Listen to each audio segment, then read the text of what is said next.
안녕하세요. 김유겁의 경제부동산입니다. 더 좋은 방송을 하도록 구독, 좋아요, 댓글 알림 부탁드립니다. 오늘 한국은행 폭탄 발표, 은행 예금 터졌다, 금리 인상, 예금 불안, 대출 부실이 극도로 위험한 수준에서 이르자 전격 발표를 하였습니다. 금융불안 지수가 여전히 주의 단계에 있기 때문에 언제 폭탄이 터질지 모릅니다. 예적금 부실과 위험 요인을 사전에 파악하고 조치를 취해야 합니다. 미국 소비자 물가가 다시 치솟으면서 금리나 시기가 무한정 뒤로 늦춰질 수 있습니다. 한국은행이 나설 정도로 금융권 시장이 심상치 않다는 징조입니다. 유료 상담은 010-2616-6276, 제가 직접 매수 타이밍과 입지를 추천해드립니다. 지금 바로 전화 주십시오. 오늘 한국은행 폭탄 발표, 은행 예금 터졌다. 여기 보시면 한국은행장, 자 이제 예금, 대출, 금리, 이 부분에 대해서 어떤 발표를 했을까요? 먼저 한국은행 폭탄 발표, 여기 나오잖아요. 금리 인하 6개월 이내 어렵다, 집값 자극 부작용 우려. 그것만이 아닙니다. 지금 상당히 지금 많은 걸 내세웠어요. 자, 금리 인하 안 한다, 정책 금융 DSR을 철저하게 적용하겠다, 집값 50%는 하락해야 한다, 또 언급했죠. 먼저 최소한의 6개월 금리 인하 안 한다. 6개월이면 상당히 긴 기간이에요. 자, 섣부른 금리 인하는 왜 그러면 안 하느냐? 부동산 가격을 자극한다 이 말이에요. 또 한국의 12월 달 CPI가 예상보다 크게 안 떨어졌어요. 제자리입니다. 제자리 0.1% 떨어졌죠. 미국은 오히려 올라버렸어요. CPI가. 지금 떨어져도 심상치 않은데, 바로 이런 것들이 금리 인하를 뒤로 늦춘다, 안 한다 라는 데 힘을 실는 거죠. 정책금융 DSR 적용, 지금 신생아 특례대출 DSR 적용, 이거 지금 정부가 하고 있는데, 이거 역시 DSR을 반드시 적용시켜서 혜택을 특별히 주지 않겠다 이렇게 말하고 있습니다. 이게 정부는 계속 뭐 하나라도 퍼주려고 하지만 한국은행은 중심을 잡고 가고 있네요. 자, 9억 이하 적격대출 부활, 한도를 크게 줄이겠다. 지금 9억 이하 적격대출이 사실상 제2의 보금자리 대출이거든요. 특례보금자리. 자, 그런데 이거를 한도를 대폭 줄이겠다. 왜? 지금 가장 중요한 것은 가계부채를 줄이는 거예요. 부동산 가격 안정을 최고 우선으로 삼겠다. 대출을 조절하고 그 다음에 금리를 조절해서, 지금 가장 중요한 건 부동산 거품이기 때문에 이 부동산이 안정될 때까지는 상당히 노력을 하겠다. 한국은행 총재는 부동산 안정에 상당히 신경을 많이 쓰고 있습니다. 집값 50%, 본인이 직접 한 말이에요. 자, 집값 2015년 수준, 냉정하게 말하면 15년이면 70% 떨어져야 돼요. 25년까지 하락할 가능성이 높다. 집값 최소 50% 하락, 점진적 하락 유도하는 게 바람직하다. 자, 그리고 부동산 PF도 질서 있게 정리하는 중이라고 지금 대답을 했죠. 자, 그런데 한국은행이 이제 예금 문제가 지금 심각하잖아요. 뱅크런 부분, 대출, 이런 것들에 대해서 위험 대비하라 해서 이 세 가지를 언급합니다. 먼저 한국서도, 우리나라에서도 SVB 사태 때 예금 인출 미국보다 100배 빠를 것이라고 대답을 했어요. 우리나라가 인터넷 왕국 아닙니까? 만약에 뱅크런이 생기면 미국보다 100배 빠르다 이 말이에요. 이거 지금 한국은행 총재가 한 말입니다. 이번에도 또 강조했어요. 예전에도 했고. 자, 은행 부실 예금 위험, 한국서 SVB 사태, 예금 인출 미국보다 100배 빠르다. 즉 멀쩡한 은행이 바로 부도가 나볼 수 있다는 거죠. 이금융권, 일부 은행 금융 부실이 뱅크런 대비를 해야 한다. 특히 이금융권과 일부 은행이 좀 위험한 수준이기 때문에 철저하게 관리하고 있다. 자, 디지털 경제에서 이 말도 자주 씁니다. 디지털 경제.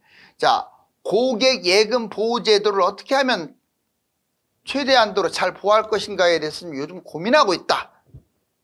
대출 위험 수준입니다. 지금 대출이. 이건 여러 번 얘기했죠. 자, 대출 금리 1에서 2% 시대 다시 오기 어렵다. 이제 언젠가는 오겠지만 상당 기간 대출 금리가 1에서 2% 시대 오기 어렵다라고 직접 언급을 했어요. 신중한 부동산 투자를 당부하면서 이 얘기를 한 겁니다. 즉 가계대출이 많고 PF 부실이 심한 상황에서, 자, 대출금리 1, 2% 시대에 어렵기 때문에 무리하게 부동산 투자하지 마라.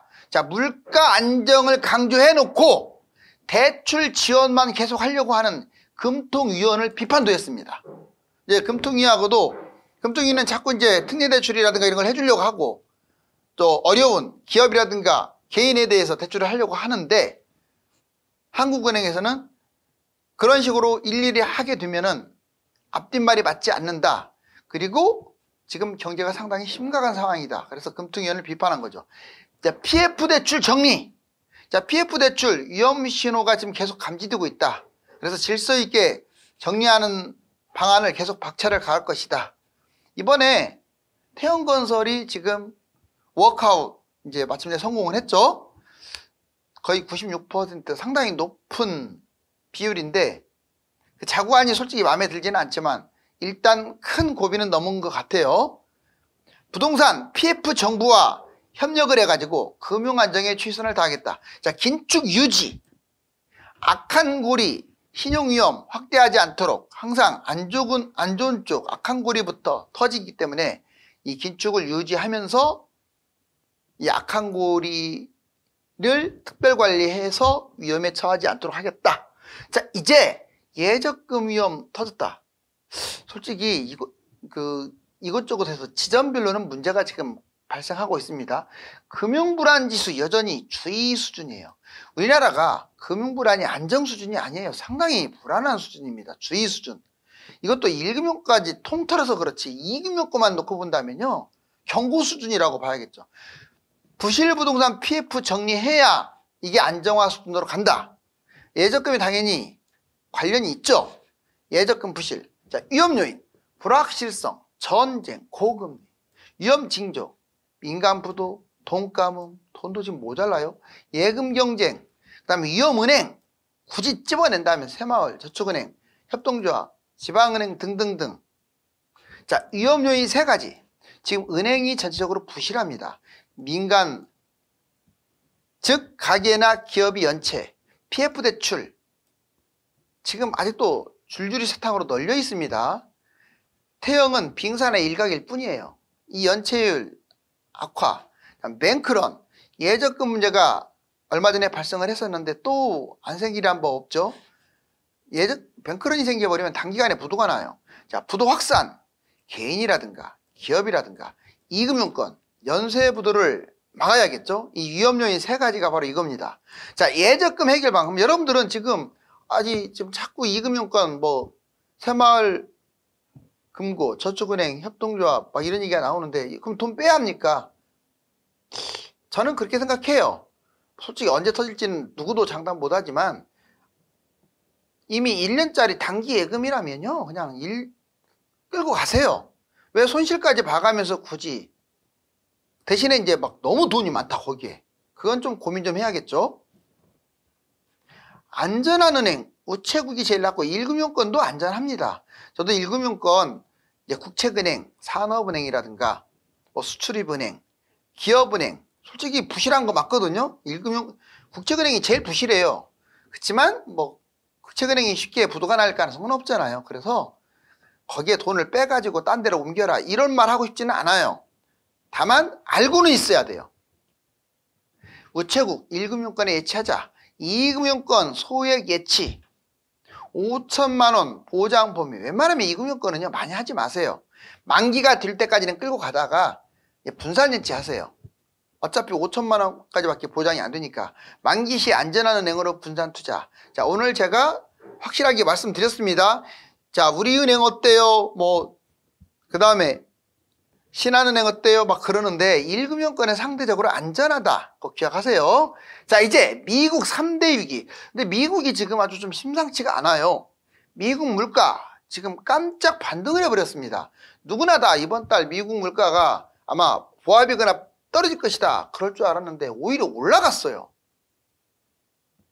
비교적 세게 올라갔는데 왜 그렇냐 여러 가지 이유가 있지만 미국 집값, 미국 월세 바로 이것 때문에 올라간 거예요. 그게 포함되거든요. 물가에. 우리나라는 포함되지 않거든요. 집값이. 여기 보시면 자, 미국 3대 위기 특히 물가 반등이 가장 큰 위기고요. 업무용 빌딩은 지금도 진행형입니다. 경기 침체 이거 지금 여러 사람들이 경고하고 있어요. 특히 이번에도 이란 사태가 터졌죠. 유조선을 괜히 납치하는 바람에. 자, 좀 시끌시끌합니다. 자, 물가 반등. 미국 소비자 물가 3.1%에서 3.4로 0.3이나 올라갔어요. 자, 집값 상승. 주거 비용이 월세 있죠. 월세가 6.2% 급등했기 때문에 전반적으로 소비자 물가가 올라간 거예요. 금리 인하는 원래 3월 달부터 하지 않을까라고 낙관적 전망을 했다가 6월 이후로 급 후퇴하는 지금 상황이에요. 자, 업무용 빌딩 위기. 올해 만기인 상업용 대출이 얼마냐? 1170억 달러. 와, 거의 뭐 수출입하고 맞먹을 정도로.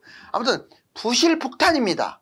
지금 미 사무실 공실률이 어느 정도냐? 19.6. 5개 중에 하나는 무조건 텅 비었다고 보시면 돼요. 이게 재택근무도 많아진 것도 원인이에요. 45년 만에 최고래요. 일본이 상업용 부동산으로 잃어버린 30년 같거든요. 미국발 금융위기 때는 가계부채였지만 이번에는 바로 이 상업용일 거예요. 상업용. CNBC 시장 연체율 6% 상승. 금융권 확산. 자, 먼저 제프리 건들락은 2년에서 10년 장단기 금리가 역전돼서 이미 침체에 빠졌다. 짐 리드는 23년 4분기부터 24년 본격 침체. 자, 다이먼 JP 모건이자는 소비자 여윳돈 바닥이다. 돈이 없다. 지금 미국 사람들이 지금 다 써버렸다. 자, 이제 대출 제한과 대출 중단. 지금 정부에서도 이제 정부는 어떤 식으로든지 부동산이 무너지지 않도록, 왜 부동산이 무너지면 또 위기가 터질 수 있으니까 연착륙을 유도하는데, 한국은행은 동조는 하지만 상대적으로 상당히 난감해하고 있는 상황입니다. 자, PF 대출 제한 중단. PF발 은행 부도를 사전에 차단하기 위해서 이제 더 이상 계속 해주는 것을 최대한도로 줄이겠다. 정책 대출 중단. 가계 기업 부채 위기가 지금 왔으니까 정책 대출을 중단. 근데 이번에 적격 대출이라고 해서 또 만들었잖아요. 신생아 특례 대출도 있고. DSR 강화. 스트레스 DSR까지 도입하게 됐으니까 이제 예외도 축소하면 사실상 많이 못 해준다. 전세 대출도 제한한다고 하죠. DSR 적용, 대출 축소. 중도금 집단 대출 제한. 분양 중도금 대출이 대폭 축소됩니다. 대출 전면 중단 부활. 지역, 가격, 유형, 주택수에 따라서 아직은 6번은 해당 사항 없는데, 만약 계속 줄어들지 않으면 이제 문재인 정부 때처럼 전면 중단을 하겠죠. 이분들이 잡아야 집값이 오르는데 아직은 미지수죠. 자, 23년 여름에 좀 늘어나는 듯 하더니 다시 좀 줄어들었어요. 누구냐? 이제는 핵심 주체가 2030 세대입니다. 이 사람들이 잡아야 돼요. 두 번째, 다주택 매입. 매도보다 매입이 증가해야 집값이 뛰어요.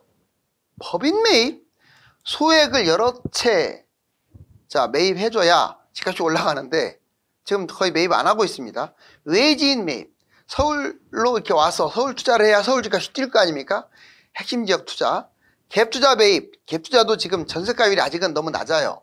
올라가고는 있는데 높을 때 활용하겠죠? 자, 부자들도 지금은 관망 상황이에요. 강남이라든가 임대사업. 이번에 서울 집값 하락 지속, 집값 차별화 심해진다. 여기 보시면 이번에 조금 더 확대됐어요. 0.03에서 마이너스 0.04로 0.01포인트 더 내려갔죠. 이게 0인데 쭉 올라갔다가 쭉 지금 급강하는 모습이에요. 이게 23년 같으면 이렇게, 22년 같으면 이렇게 떨어졌어요. 이렇게 바닥으로. 근데 이번에는 여기에서 지금 맴돌고는 있는데, 자, 어떻게 될까요? 자, 그 다음에 여기 보면 서울 주요 가구당 평균 비교. 22년 쭉 올라가고 23년 쭉 올라가네요. 자, 보면 지금 노도강, 마용성, 강남 3구 있잖아요. 집값이 점점 벌어진다 이 말이에요. 좀 그러니까 외곽, 노도강하고 마용성, 강남 3구 봤을 때 노도강이 제일 못 가고 있고, 그 다음에 마용성은 두 번째로 따라가고 있고, 제일 치고 가는 게 지금 강남 3구입니다. 즉 서울 주요 권역별 가구당 평균 가격이 이렇게 바뀌는데 경기도도 마찬가지일 거예요. 이걸 차별화라고 합니다. 차별화. 경기도도 중심지역 중심으로. 자, 이제 한미 기준금리 여기 보시면 지금 현재는 계속 횡보하면서 3.50, 5.50 2포인트 차이가 나요. 그래서 아마 미국이 먼저 금리 인하를 할 것이다. 보통 같으면 우리나라가 먼저 인하하는데 지금 기준금리 차이가 너무 벌어져서 그래요. 이번에 미국 소비자 물가지수 CPI 보세요. 3.1까지 떨어졌다가 다시 올라와 버렸어요. 3.4로. 자, 우리나라는 지금 3.20으로 조금 떨어졌습니다. 그 다음 주담대 갈아타기 전쟁이죠. 지금 전반적으로 금리 인하에 대한 기대감으로 시중금리가 낮아졌잖아요. 3.68이 3.38로 지금 3.69, 3.44로 이런 식으로 전반적으로 모든 은행들이 조금씩 낮아졌기 때문에 이제 주택담보대출을 갈아타려고 하는 거예요. 여러분들도 주담대 있잖아요. 확인하셔요. 더 낮은 걸로 갈아탈 수 있는 여건이 된다면 갈아타는 게 낫습니다. 왜 비싼 대출을 이자를 냅니까? 서부 텍사스주가 텍사스유가 원유가 이게 내려갔다가 올라가고 있어요. 이번에 이란 사태로. 예전 고점 90, 100에 비한다면 아직도 멀었죠. 자, 일본이 잃어버린 40년, 한국이 잃어버린 이제 40년이 올 것이냐. 먼저 집값 수평이동. 예전에 자 91년에 꼭지 찍고 쭉 폭락한 다음에 조금씩 올라가긴 했지만 사실상 40년 전 수준이에요. 일본의 집값이. 우리나라 보세요. 자 40년 전에 여기였는데 지금 이게 수직이네요. 여기네요. 계속 폭등만 했어요. 만약에 우리나라도 문제가 생긴다면 일본처럼 수직 하락을 할 수도 있다. 잊으시면 안 됩니다. 자 이제 은행 문제, 예금 문제로 인해서 다들 지금 추락하고 있는 모습을 상징화했네요. 태형건설은 96.1% 동의율로 워크아웃 개시를 공식 확정했습니다. 그렇지만 PF 대출이 이제 시작이라는 점을 알아야 합니다. 감사합니다.